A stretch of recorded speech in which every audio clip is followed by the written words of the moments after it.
last year in the season finale, Ryan Blaney clearly had the fastest car at Phoenix Raceway, but he had to almost give it up or just flat out give it up for his teammate Joey Logano to win the race and win the championship.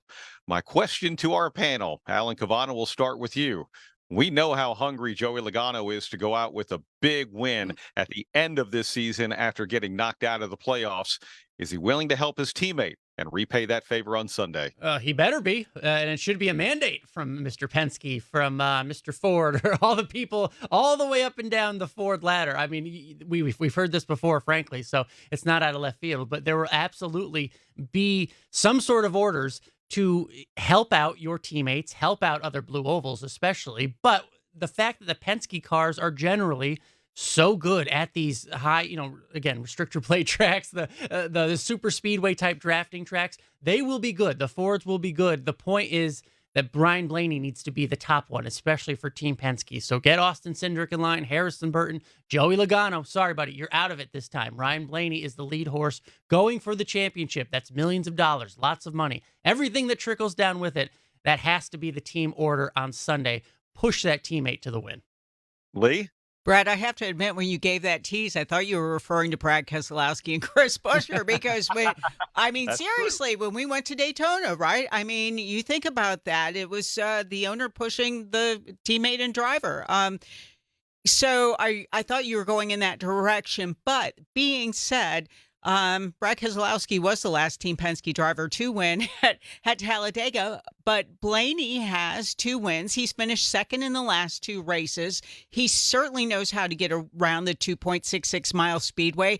I think it is all hands on deck, not just for Blaney, but perhaps for Ford, right? Because this has not been a typical Team Penske year by any stretch of the matter. But you want as many drivers, as many blue ovals as you can get into the round of 8. So I think it's not just all hands on deck from Team Penske, but, if you're having that Ford conversation, which all the manufacturers seem to have these days prior to Sunday, I think that Blaney's name has to be at the top of the list. Yeah, I agree. I agree. All right, so Lee, I'll start with you. Let's take the blue oval out of the mix. Who stands out to you for Sunday? I personally, if I put on I want the feel good story up there, it's Bubba. Just thinking that I want him to prove the doubters wrong. I want him to prove the haters wrong. I get sick and tired of going to these tracks and hearing the boo birds for no other reason. I mean, I can't put a finger on it. But he, with the success that he's had so far in the first 4 races of the playoffs, I'd like to see the fun continue for the 23 car. How about you, Alan Cavanna? I'll give you 3. The 2 RFK cars, because they just That's seem... Ford. Yeah. Oh, yeah. All right. Throw out the Bubba. All right. Then I'm going with Bubba too. I mean, yes, it's the story, the redemption story, and how well he's improved. But look, throw all that other stuff out. He's one of the best, if not the best, at Talladega. Probably should have won earlier this season and learned a big lesson, I think, about patience because, going into that final lap, and you think about how many points he may have lost by not finishing second, right? He crashed as the leader. A little more patience on that last lap. I think if he goes back and studies it, we've seen it.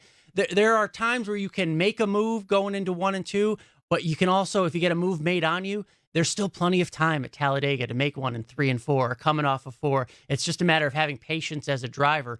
And we've seen plenty of winning moves off of turn 4. I think they learned a lot of lessons from that earlier race, and Bubba gets it done. Again, throw out all the other narratives, the storylines, the feel-good stuff. Bubba is one of the best, if not the best, at the big super speedways right now. He could certainly go out there and win it.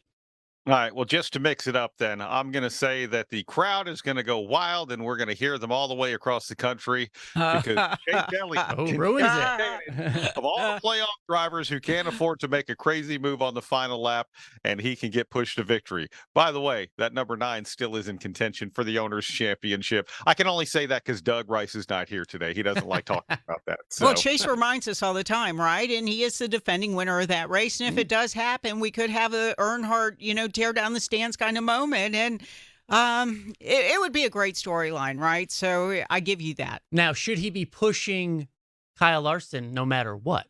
That's what I wonder. If you're Chevy, if you're Team Hendrick, what is the order? What is the mandate if the 5 cars Based right on in front of Marshall's you? Speedway record, he might not be part of that mix when it comes down to the final lap. Good But point. to your point, yes,